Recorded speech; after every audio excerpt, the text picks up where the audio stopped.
اعوذ باللہ من الشیطان الرجیم بسم اللہ الرحمن الرحیم وهو القاهر فوق عباده ويرسل عليكم حفظا حتى إذا جاء أحدكم الموت توفته رسلنا وهم لا يفرطون۔ اور وہی اپنے بندے کے اوپر غالب ہے، برتر ہے، اور تم پر نگہداشت رکھنے والا بھیجتا ہے، یہاں تک کہ جب تم میں سے کسی کی موت آ پہنچتی ہے اس کی روح ہمارے بھیجے ہوئے فرشتے قبض کر لیتے ہیں، اور وہ ذرہ برابر بھی کوتاہی نہیں کرتے، یعنی اپنے کام میں اور روح کی حفاظت میں۔ بلکہ وہ فرشتہ مرنے والا اگر نیک ہوتا ہے تو اس کی روح علیین میں، اور اگر بد ہے تو سجین میں بھیج دیتا ہے۔ ثم ردوا الى اللہ مولاہم الحق الا لہ الحکم وہو اسرع الحاسبین۔ پھر سب اپنے مالک حقیقی کے پاس لائے جائیں گے، خوب سن لو فیصلہ اللہ ہی کا ہوگا اور وہ بہت جلد حساب لے گا۔ آیت میں ردو یعنی لوٹائے جائیں گے کا مرجع بعض نے فرشتوں کو قرار دیا ہے، یعنی روح قبض کرنے کے بعد فرشتے اللہ کی بارگاہ لوٹ جاتے ہیں، اور کچھ مفسرین نے اس کا مرجع تمام لوگوں کو بنایا ہے، یعنی سب لوگ حشر کے بعد اللہ کی بارگاہ میں لوٹائے جائیں گے، پیش کیے جائیں گے، پھر وہ سب کا فیصلہ فرمائے گا۔ آیت میں روح قبض کرنے والے فرشتوں کو رسل جمع کے صیغے کے ساتھ بیان کیا ہے، جس سے بظاہر یہ معلوم ہوتا ہے کہ روح قبض کرنے والا فرشتہ ایک نہیں بلکہ کئی ایک ہے۔ اس کی تشریح بعض مفسرین نے اس طرح کی ہے کہ قرآن مجید میں روح قبض کرنے کی نسبت اللہ کی طرف بھی ہے۔ اللہ یتوفی الانفس حین موتہا، اللہ لوگوں کے مرنے کے وقت ان کی روحیں قبض کر لیتا ہے، اور اس کی نسبت ایک فرشتے یعنی ملک الموت کی طرف بھی کی گئی ہے۔ قل یتوفاکم ملک الموت الذی وکل بکم، کہہ دو کہ تمہاری روحیں وہ فرشتہ موت قبض کرتا ہے جو تمہارے لیے مقرر کیا گیا ہے، اور اس کی نسبت متعدد فرشتوں کی طرف بھی کی گئی ہے جیسا کہ اس مقام پر ہے، اور اسی طرح سورہ نساء آیت نمبر 97 اور سورہ الانعام آیت نمبر 93 میں بھی ہے۔ اس لیے اللہ کی طرف اس کی نسبت اس لحاظ سے ہے کہ وہی اصل حکم دینے والا یعنی فاعل حقیقی ہے۔ متعدد فرشتوں کی طرف نسبت اس لحاظ سے ہے کہ وہ ملک الموت کے مددگار ہیں، وہ رگوں میں شریانوں سے روح نکالنے اور اس کا تعلق ان تمام چیزوں سے کاٹنے کا کام کرتے ہیں، اور ملک الموت کی طرف نسبت کے معنی یہ ہے کہ پھر آخر میں وہ روح قبض کر کے آسمانوں کی طرف لے جاتا ہے۔ روح المعانی جلد نمبر 5۔ حافظ ابن کثیر، امام شوکانی اور جمہور علماء اس بات کے قائل ہے کہ ملک الموت ایک ہی ہے، جیسا کہ سورہ الف لام میم السجدہ کی آیت سے اور مسند احمد میں حضرت براء ابن عازب رضی اللہ عنہ کی حدیث سے معلوم ہوتا ہے، اور جہاں جمع کے صیغے میں ان کا ذکر ہے تو وہ اس کے اعوان اور انصار ہیں یعنی مددگار ہیں، اور بعض آثار میں ملک الموت کا نام اسرائیل بتلایا گیا ہے۔ واللہ اعلم بالصواب۔ تو یہ ہے کہ کبھی کوئی اس سے کسی اور چیز کا مسئلہ اخذ نہ کر لے کہ فرشتے روح قبض کرتے ہیں،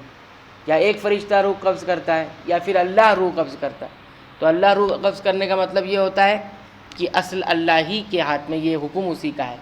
اور فرشتے بہت سارے کا ہے کہ بہت سارے فرشتے روح قبض کرتے ہیں، تو ایک فرشتہ ہوتا ہے کہ بہت سارے فرشتے، تو بتایا گیا کہ اصل روح قبض کرنے والے حضرت اسرائیل ملک الموت ہوتے ہیں، اور باقی جو فرشتے اتنے سارے کہا گیا ہے وہ یہ کہ وہ ان کی مدد کرتے ہیں روح نکالنے میں،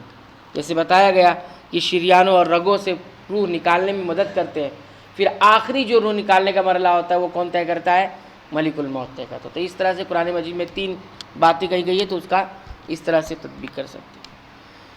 قل من ينجيكم من ظلمات البر والبحر تدعونه تضرعا وخفيا لئن انجانا من هذه لنكونن من الشاكرين۔ آپ کہیے کہ وہ کون ہے جو تم کو خشکی اور دریا کی اندھیروں سے نجات دیتا ہے، تم اس کو پکارتے ہو تو گڑ گڑا کر اور چپکے اگر ہم ان سے نجات دے دیں تو ہم ضرور شکر کرنے والوں میں سے ہو جائیں گے۔ قُلِ اللَّهُ يُنَجِّيكُم مِّنْهَا وَمِن كُلِّ كَرْبٍ ثُمَّ أَنْتُمْ تُشْرِكُونَ، آپ کہہ دیجئے کہ اللہ ہی تم کو ان سے نجات دیتا ہے اور ہر غم سے تم پھر بھی شرک کرنے لگتے ہو۔ قُلْ هُوَ الْقَادِرُ عَلَىٰ أَن يَبْعَثَ عَلَيْكُمْ عَذَابًا مِّن فَوْقِكُمْ أَوْ مِن تَحْتِ أَرْجُلِكُمْ أَوْ يَلْبِسَكُمْ شِيَعًا وَيُذِيقَ بَعْضَكُمْ بَأْسَ بَعْضٍ انظُرْ كَيْفَ نُصَرِّفُ الْآيَاتِ لَعَلَّهُمْ يَفْقَهُونَ، آپ کہیے کہ اس پر بھی وہی قادر ہے کہ تم پر کوئی عذاب تمہارے لیے بھیج دے، یا تو تمہارے پاؤں تلے، یا کہ تم کو گروہ کر کے سب کو بھڑا دے اور تمہارے ایک کو دوسرے کی لڑائی چکھا دے۔ آپ دیکھیے تو صحیح ہم کس طرح دلائل مختلف پہلوؤں سے بیان کرتے ہیں، شاید وہ سمجھ جائیں۔ یعنی آسمان جیسے بارش کی کثرت، یا ہوا پتھر کے ذریعے سے عذاب، یا عمرا اور حکام کی طرف سے ظلم و ستم۔ آسمان سے مراد عذاب دے، اس کا مطلب یہی ہوتا ہے بارش کی کثرت ہو جائے،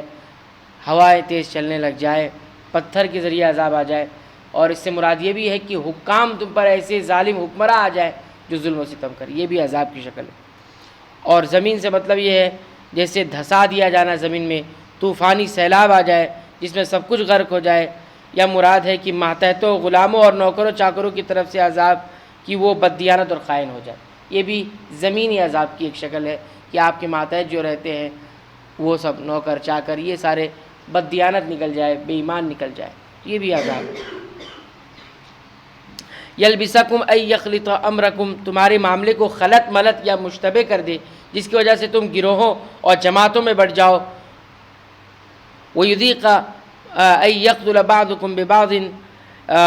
تمہارا ایک دوسرے کو قتل کرنا، اس طرح ہر گروہ دوسرے گروہ کی لڑائی کا مزہ چکھے۔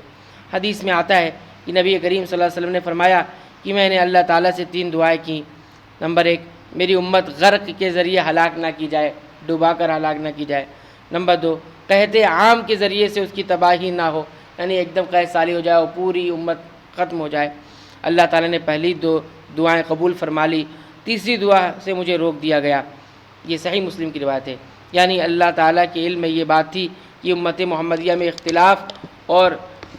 واقع ہوگا، اور اس کی وجہ اللہ کی نافرمانی اور قرآن پاک سے منہ پھیرنا ہوگا، جس کے نتیجے میں عذاب کی اس صورت سے امت محمدیہ بھی محفوظ نہ رہ سکے گی۔